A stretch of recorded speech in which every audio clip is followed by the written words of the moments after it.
The background to this conference is that it actually has grown out of several European Commission activities, projects and various kinds of collaborative activities. So we've managed to build up, I think, in the association quite a good network of contacts now. So for a conference like this, this is the 6th time we've organised this conference.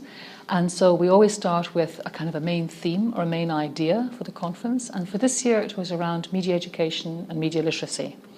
And so we're interested in both people's use of and best practices in using different kinds of media for teaching and learning, but also at the higher level skills in terms of competences, skills, judgment. That's where the media literacy side comes in terms of helping to make students, young people, people in schools, people in universities, better able to judge for themselves what kinds of messages they're both sending and they're receiving using media.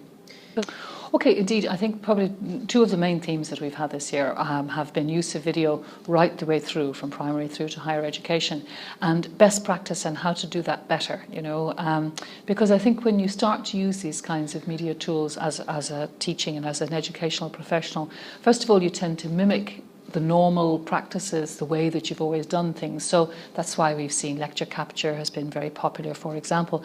But I think then what starts to happen is that you start to realise that these tools and these kinds of support systems can help to really radically change how you teach and how students are experiencing the learning process. And it can be made much more engaging, much more interactive, much more creative. And so I think with the project, or with the conference here, we try to bring people through that continuum. Some people it's quite new and they maybe are still learning how to integrate video simply to capture lectures in a university. For others, they've maybe moved through that and they want to start using tools and using services in a more creative way. So that's been a very strong topic for the conference this year, and I think we've had, you know, lots of discussions, and for the rest of today that'll continue as well. But the other one, of course, that has been very strong this year, and it's a very deliberate decision on our part, has been to look at radicalisation. And because I don't know what it's been like in other parts of Europe, but here in Belgium, particularly after what happened in November in Paris, teachers here were told the following week to go into their schools and talk about radicalisation, and they had no idea where to start, what to do, how to tackle a topic like that. And so that's why we've made it one of our topics for this year. We're trying to look at where can media literacy play a role in terms of tackling and combating radicalisation. How can you make students and you know, everybody involved in the process more aware of what propaganda is and how does propaganda work, and in what the connection between the sort of school, media literacy and combating radicalisation triangle, how that actually works. So during the conference we're continuing to have both examples of, you know, showcases, people showing things that they're doing. We've also had some really interesting experts coming from different parts of the world to share their ideas, people like René Hobbs from the States, for example, and today Davina Frau-Meggs from Paris, who will be sharing their ideas about this. But we also have a strong local, because we are in Brussels.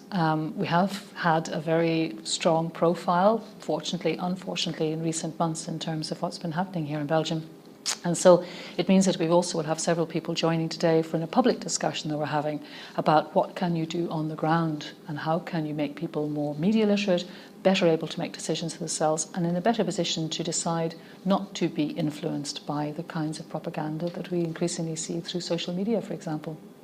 Yeah, absolutely. I think critical thinking is just really at the heart of all of these things, because we had yesterday, for example, Aidan White from the Ethical Journalists Network talking about, you know, the development of critique. How do you make people critical? It's a really fundamental kind of a question, but it's one that if we don't get that right in schools and with young people, then we really do have a big problem. And so that's been, yeah, indeed, I think you're right. That's a theme that's probably been running over these 2 days, and hopefully will continue in other kinds of discussions and places where we meet to talk about these things when they're important to us.